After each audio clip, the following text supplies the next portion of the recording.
sa ating channel. At kung bago ka pa lang sa ating channel, please do like, subscribe, and press that notification bell para updated ka sa mga bago nating videos.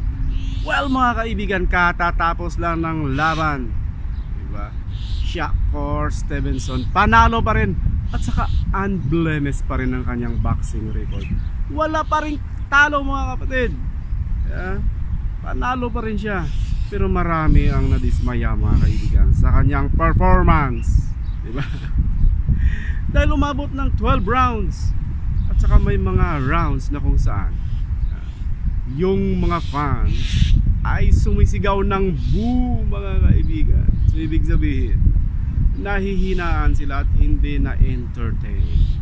Although natapos ang laban at saka nagpakita naman ng boxing skills si Shakur Stevenson mga kaibigan.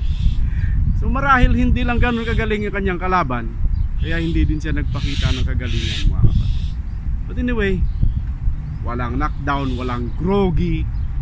Yun lang, parang tinapos lang yung laban. Saka yung kalaban niya is medyo hindi rin ganun kagalingan. Anon talaga ang boxing. Minsan na wow, mali ka rin. Akala mo talagang bakbakan ng matindi. Pero pag-bell pala ng last round, yun lang. Yung iba nga hindi pa tapos yung 12 rounds, tumayo na at saka umalis na doon sa venue mga kaibigan. So ganun lang. Pag boxing, medyo mahina performance mo, hindi talaga ma-entertain ng mga audience at saka yung mga nanonood. So ganun lang talaga. Sana makalaban na siya ng mga prize fighter, mga matitindi din para siyempre bakbaka na talaga. So yun lang mga kapatid. Thank you and see you on our next vlog. Bye bye.